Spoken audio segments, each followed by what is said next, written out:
Fáilte ag an Físeán seo faoi Comórtas Díospóireachta Gael Linn. Dar nó is chun leas na Gaeilge a agrítear na Comórtas seo, ach freisin coithíonn siad féin winnin agus bród i leith na Gaeilge i meas na scoláirí ag leach an páirtionta.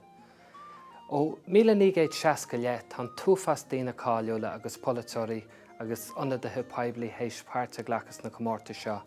Ina meas siúd tá Mary Kennedy, tá Marian Finucane agus tá Iván Chuileann as RTA, chomá leis an bhar grinn sin dara ó bríonna bhfuil cáil buinte amach ag ar fud an domhain, agus freisin tá an tara Mary Hanafin agus cheanara fartaí ina Gael Alan Dukes. Dar nó rinneú annach chuid aithrithe ar na Comórtas seo thar na blianta i gcóir le múnsaí ar leagan amach agus ar chorthaige na Comórtas seo, ach go gcónaí ba chun sochar don na Comórtas a rinneú na haithrithe sin. Tá gá Comórtas éagsúláán. Tá Comórtas i Chain don na scoilne sin a nnéantar an teagas trí Gaeilgeánta agus Comórtas a Fíorsaí ina nnéantar an teagas trí Bhéarlánta.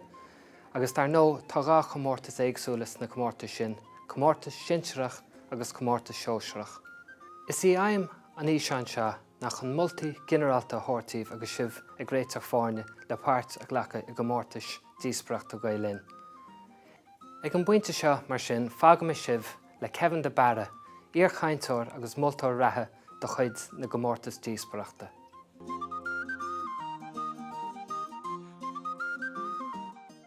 Tar éis an orm iontráil chur a raibh Gael Linn, caithe an múntar an sin an oireann a ránú.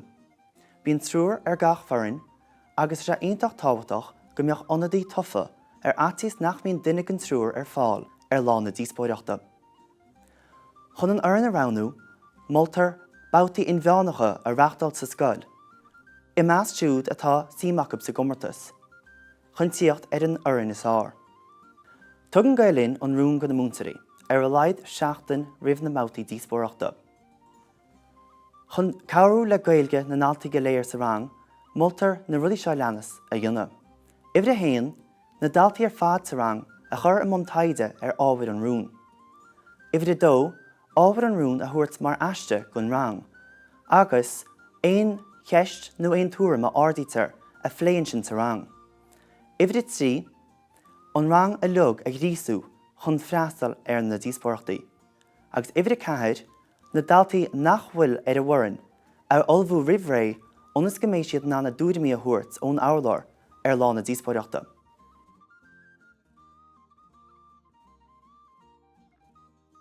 Dintar iirecht amana agus ionad a ránú a bheits fellúnach go na scoileanna, a caithfar ghlacha leis na sucraí a dhéanann Gael Linn. Bíonn formhar na Díospóireachtaí ar siúl ag leathartúirt a ceathair nó ag a cúig a chlog, ón lún go Déirdaoin. Má bhíonn foireann hínsearach agus foireann hóisearach ag scoil amháin, den for gach iirecht go mbeidh siad ag tógáil páirte san ionad céanna, go háirithe sna céad bouta. Go hiondúil is cearr oireann a bhíonn i ngach bouta. Dhá oireann ar son an rún agus dhá oireann i naigh an rún. Sna céad bouta taonn an dá oireann is fearr a raibh go dtí an chéad bouta eile.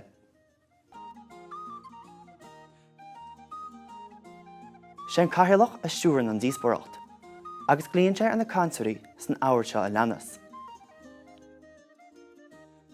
Captaíonn gach fórne ar dús, an sin an dar na cantar ó gach foireann, agus ar deireadh an tríú cantar ó gach foireann.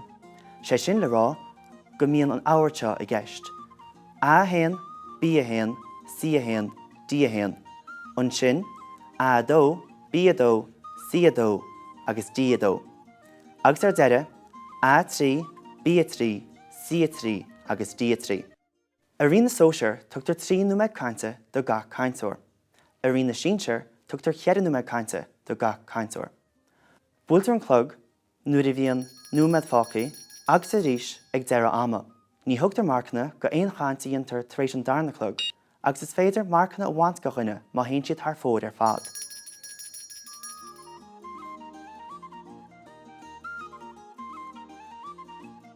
Is ar an túirmíocht is mó a bhrontar marcanna. Caithe gach cainteoir, cháil nó trí faointe a ránú, agus iad a arbeirt chomá is a féidir lob. Caithe siad clí leis an rún an támar fad, agus bheith cinnte nach bhfuil duine be ar a bhfuir an céanróp ag caint ar a buinte céanna. Multar túirmíocht uair wacánta a thuairt, in áit dearcha atá sean chaite. Inis beanamud ar rón an chaptain. Bíon ar an gaptain chur chuige na fórne i lena díospóireachta a bhíú. Tugann an captain san bhíú ar an rún, agus leagannte amach seasamh na fórne ar an rún, sulla dosnaínse ar a chud pointí hain. Níon an captain aon bhréignú, fiú má bhíonse ar an tríú nó ar an garú cantóir sa díospóireacht. Nína an mharcanna le tuileige gon bhréignú, agus ba chóirthó an obair seo ágáil ag an darna agus ag an tríú cantóir ar a orann. Agus an captain cléochnia le na chud cainte hain, déitá sé cuarla an sinna chur ar an mirt eile ar a bhforann, maidir leis na pointí bréignithe a cheartthóp hain a ardú. Seo sumpla go chaint a thuair captain ar an rún, tá deire le réin na spórt amatéireach. Cathairlí a bhfuiltarí a lucht an rasúra agus a cóide. Tá deire le réin na spórt amatéireach. Cílín deire a cóide sa cóhéic seo ghfuil an ré áirithe seo thart, nach bhfuil an irid céin na spórt amatéireach ananis. Cílín sé freisin ghfuil páirt a bhád níos mó ag airgid sa spórt ná mar a bhí. Cílín spórt amatéireach go hifigúil mar sin, spórt nach bhfuil garmiúil nó profisiúnta, sé sin spórt nach bhfuil mar chlí batha ag duine. Ach tá níos mó na sin a gceist leis an focail amatéireach sa látá nniu anna cóide. Fásan agus athraíonn teanga an tam ar fád. Tá fás agus athraí take ar an focail seo freisin. Tá blast an anamhíocht, das ba slachta, das ba skillan ag bant leis an focail sin inis. An siúlam an ucht ar foireann manúd tá béhan agus sinnéad. Bei sinnéad i cain le balbeog faoin gomin le Glas Gael, agus na bailí go léir a bhfuil airgid le feiceáil ag brúisteach ar saoil an spórt. Agus níos déanaí, bei béhan ag dúiristeach ar spórt amatéireacha, nach bhfuil amatéireach an éoncóir sa látá neán. Ó thaobh chur chuige agus na tuirí aonn siad. Tá muidna ag aon tú leis an rún seo, go bhfuil deire tacha le réin na spórt amatéireach. Ní amháin in éireann ach ar fud an dain, agus ní dóigh linne gur drochrod amach is amach éon éoncóir, a go níos le gur maithagah. Mar tháinig sib an sin, rinne an captain sár jab ina chud cainte. Tá sé go dhúlgus ag an darna agus an tríú cantóir, feimú go réir an phlean tá leaci síos ag an gaptain. Tá sé táhachtach go na cantóirí sin, gan an numar go ama chahabh ar an ábhar tá réamh olbhia acu péin. Ar átíos nach meach an nóhan am acu, chun doling le arguntaí an rasúra, ceann go na cuairmií atá orb. Seo samplanis go chaint a thuair an darna cantóir ar an rún céanna. Tá deire le réin na spórt amatéireach, a cathairlí a bhfuiltarí a lucht na rasúra agus a chuirde. Chúla sibh ó Gillian ar balbeog faoin léamh atá a dhéanamh aganna ar an bhucail amatéireach, go bhfuil a bhfad níos mó gceist leis ná díreach íochaíochta all as cluiche imirt. Fiú leis an léamh sin atá a dhéanamh aganna ar an rún, ní féidir a héine ach go bhfuil deire le réin na spórt amatéireach ar go leor cúiseanna eile freisin.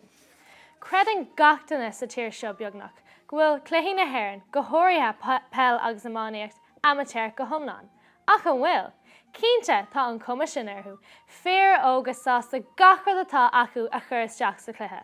Céin fá, chun an seans sin all, siúil taobh fér de bhanna cheol ordain, ribh cluiche chréibh na hÉireann I borchan crocaí I mí manfór. A cheann ó R&D. Níl na cluichí Olimpice amatéireach ar churbe. Fáin na himróirí ledóige an túfás airgid, agus sin an slí batha atá acu. Caithfidh mé ará go machanta nach raibh isagam go raibh seo dularaigh go dtí go chuala mé faoi imreoir CLG an éirí. A chuirde, má tá tásáil drugaí I dularaigh, caithfidh go bhfuil gá le tásáil drugaí. Sé sin níl aon difriocht idir spórt profisiúnta agus spórt amatéireach ag an leibhéal is airde. Agus má tá gá le tásáil drugaí, caithfidh go bhfuil airgid taobh fér de. A gcuoine úsla ní gá foic eile ará. Caithfar ghlacha leis an rún seo, tá deire le réin na spórt amatéireach, gur mágah. Tháinig sib an sin an bhéim a leag an darna cantóir ar an réignú. Tá sé táhachtach cuimnú ar na niche seo leanas agus túlmón bréignithe. Ibhir a héan, beár mas féidir gan an bhréignú ar fad a dionmh ag tús nó ag deire do chud cainte. Beár an bréignú ag níomh isteach sa gcaint go nádúrtha. Ibhir a dó, tá sé táhachtach go néisteofaí go géir leis an méid atá rá ag an rasúra, agus nach níonna tú iirecht, pointí nach nearnú a chorbe a bhréignú. Ibhir trí, ní leor a rá go bhfuil pointe a darda an rasúra mícheart agus an scéile ága mar sin. Caith tú a bhíú cin fá a de thuairm hain, trí somplaí nó trí iarachí a Spáint, go bhfuil an puinte seo mícheart. Ifri cethir is leor an puinte a bhréignú uair bháin, ná bíoh buil difriúil gon orann ag bréignú an puinte céine, agus nád an bréignú puinte a dáirda an orann atá ar an tíomh céine gon rún le tain. Seo sumpla go chaint a thiúrach an tríú cainteoir ar an rún céine. Tá deireadh le raon na spórt amatéireach a chathairlaí a bhfuiltarí a luchttarasúra agus a chuirde. Maidir le téimeann na díospóireachta seo caithfar é seo ó rá. A chuirde mas maith is mithid. Tá sé thráim deire a chur leis an mite seo faoin amatéirichas. Ní dó linne an seo go bhfuil a lehéad de rud an in áiríre. Tá spórt an atá ananam is bheith amatéireach, agus tá spórt an atá profisiúnta go hifigiúil. Mas maoíonn sibh ar an tuiscint atá aganna ar na focail amatéireach agus profisiúnta. Se sin gur féidir gábhrí a bhaint asú, mar thuspáin Gillian-díomh. Nach bhfuil buint ar bithe cúla hargad. Feici sibh go sé dachar golóir orintha an difricht idir an dá haid spórta eáil. A bhhaire, ar fearann bí, déir tú go bhfuil an cumann Luachlas Gael amatéireach, ach cad faoin tástáil drugaí atá dhéanamh orthu, níl aon fiocht an amatéireach le feiceáil an sin. Agus a híle, cad faoin na buchalaí óga atá ag titim fuair marmh ar na porcanna pelle cumann Luachlas Gael agus a lehead. Tá si de chur brú fásach orthu féin, agus tá sé seo rógáíire le bheith amatéireach. Sampla iontach de rinne a ghlachan páirt is spórt amatéireach ach gur dachar ban spórt níos profisiúní ná íall is se Katie Taylor, a bhuaigh churn an dain in nuirnalaíocht na man. Seo an rud a bhí geist ag Gillian nuair luí si an dáchial a bhain le amatéirichas agus le profisiúntacht. Tá Katie Taylor cho garamú is cho profisiúnta is a étá all. Níl aon rion den amatéirichas nó den aspa snas le feiceáil sa chur chuig eici.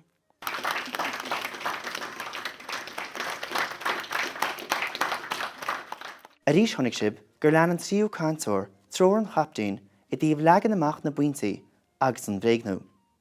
Tháinig sibh freisin gur tíochtna na cainteoirí le go gcuid buintaí tar éis an darna clog. Tá sé fíor hábhachtach fis a bheith ag cainteoirí ghfuil marcanna ag dul go teachta láthair lífad chailge obair orne chomáile tuairimíocht agus bréignú. Maidir leis an teachta láthair ba chóir go cainteoirí fannacht mór an san áit céine a gúnaí agus úsad a bhaint as an seaastán. Ní maithan rud é a bheith agsúil timpeall, cálann na harguntaí a néfacht má bhíonn ar an locht féachana na cainteoirí a leannacht ó bháit go háit. Is maithan rud é freisin na lábha an aghaidh agus na súla úsáid chun béim a chuirde a chud buintaí más féidir. Ní maithan rud é an chaint bheith scrífa síos rih ré, mar go bhfuil bualáin go léifí amach ar fadaí. Beár bhád nótaí beaga le ceann teidil orb a bheith i do lábhad. Bíonn na moltarí an díon nuair a léitear script réamh scífa. Freisin leabharmach go breá siléir agus arda nó ísle de glór de réir mar a heastíonn. Agus ní chluisim ó ghuioine níos sin an áméid ach an teancaint céine seo faoi deire ré. Deire le polatóirí fiúntacha, deire leis an greidirh, deire le cináltas, deire le más, deire leis an sprís a spórt, deire le seo, deire le siúd. Dar nói is ar a bhucail leabhartha atá an bhéim i níospóireacht. Agus níl aon mhaith frappaí ar nús alt ó nuachtáin nó picturíigh sa réile a úsáid mar an úsáid ar go héfacht ó chiad. Maidir le lífacht na Gaeilge, ní mór chuneáil i d'aigne gur díospóireacht trí bheán na Gaeilge atá gceist agus ní Comórtas teanga. Moltar mar sin labhairt an Gaeilge chrín himplaí. Feic ar rugby, spórt profisiúnta ar level náisiúnta agus idirnáisiúnta. Cuirtar an rugby a gomprad le cluichí gailge amateurcha na hÉireann, pell agus ammáníochta. Ó thaobh obair ornaithe, mar dúrú hana ní mór an orann clí go lú leis an rún. Ní mór ebriú go bhfuir fleanach chapdain agus argontaí móra an rasara a bhréignú. Catha an orann a léirú go bhfuilte go chumasachab feidhmiú mar orann agus ní mar thúr cainteoirí éonaracha. Ag deireadh gach díospóireachta churann an cathaoirleach an rún os córan clua, agus bíonn deis ag na fórne agus ag an locht féachana pointí breise a ardú i dtíobh an rún. Ná bach lena mion rudí, is é an spirit an CLG an rud is tábhachtaí is stálamsa. Agus é mín tú féinspóir na bhfuil lisa go é seo. Well a cheann, beidir go bruntanas beaga atá an tú inis, ach cad a bheits ann ag an cúpla bliain. Go naidigh go gealib agus sibh creachta chun Comórtas díospóireachta. Gur míle agad a Kevin as nóla sin a chur fáil dúin. Má hastín a hiile óla swebh ná bích leisce ar bethir teagháil i dhéana lumsa Jamie O'Toma in Gael Linn.